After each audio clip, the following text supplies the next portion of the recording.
Ta-da! Totally works. So this is one a rabbit decided to just bite off and leave laying on the ground. So I decided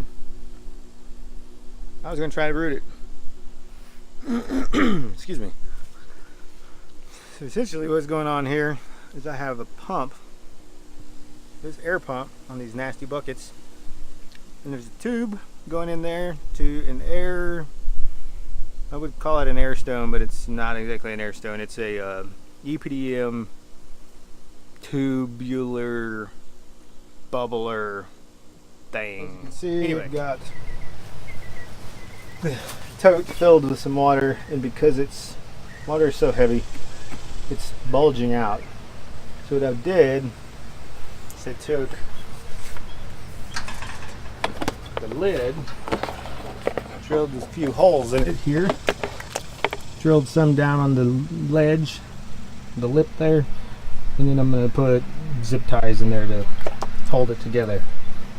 The water's from the rain, so it's a little murky. There's some of the haydite that I'm going to use kind of fell down in there too. I drilled a hole in the lid, put this tube through it, and this is the air bubbler. It's pretty nasty because I've used it in the past. But it's black EPDM membrane. So this thing is connected to an air pump sitting on this bucket over there. And that has the tube connected here and going through the lid, and then it's going to go down into the water. That is going to essentially make like a mist of water, but it's pretty deep right now because it rains so heavily, but it doesn't necessarily need to be that deep. See, air bubbles here. Once submerged, you can see that it creates a little bit of a circulation.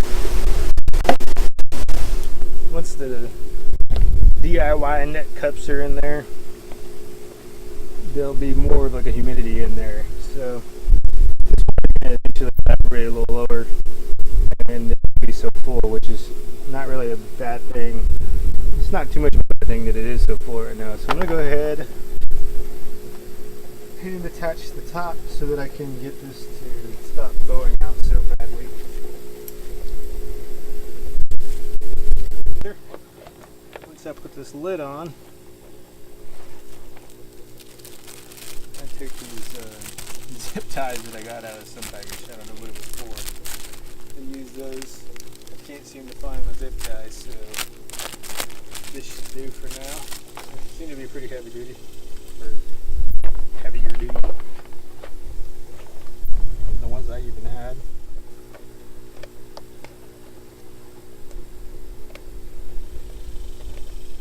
Okay, so now that they're through, it should be a lot easier to keep together.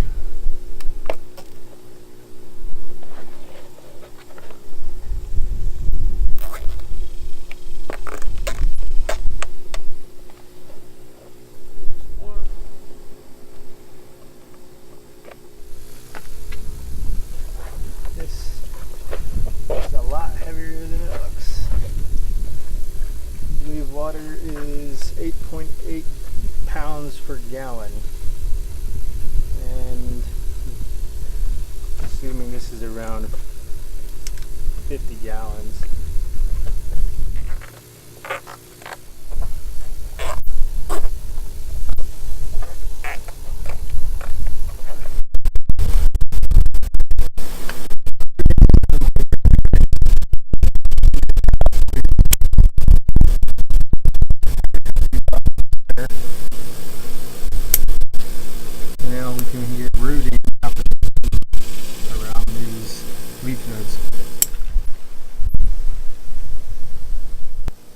Now that it's coated, it's not hard to see. Focus. Anyway, you can kind of tell.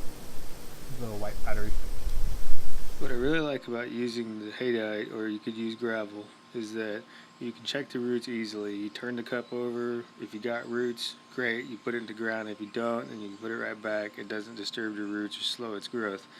Unlike with rock wool, it's not exactly reusable and it's not real cheap. So I'm going to go ahead and continue on and plant some more.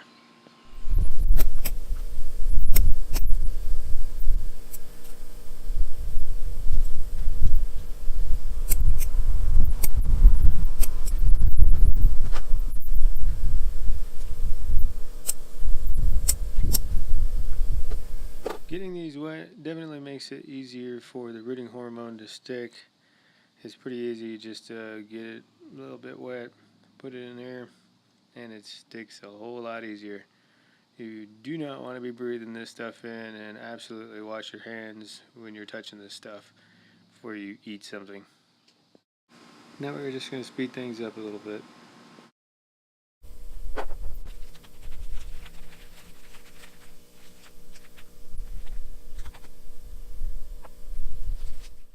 Not really too sure how good this stuff actually is able to be saved after you've used it, but I just make sure it's still powdery and then roll it up and there's no water in it, zip it closed, and then I just pretty much set it aside.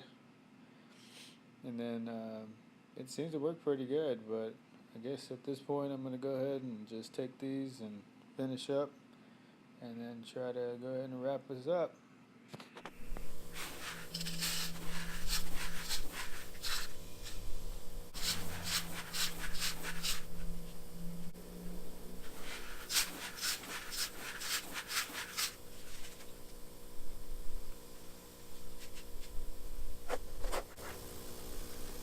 Alright, there you go. I'm going to go ahead and get some cuttings from some other plants, set them in there, see what we get.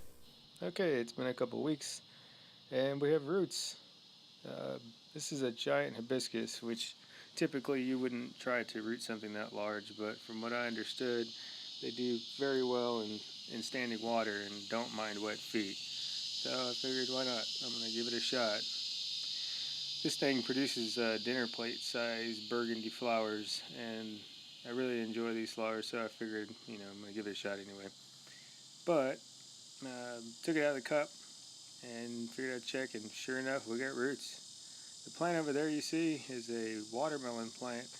I accidentally broke it off, so I figured might as well see what it does. Those are new leaves, and these over here are from when I originally tried to root it.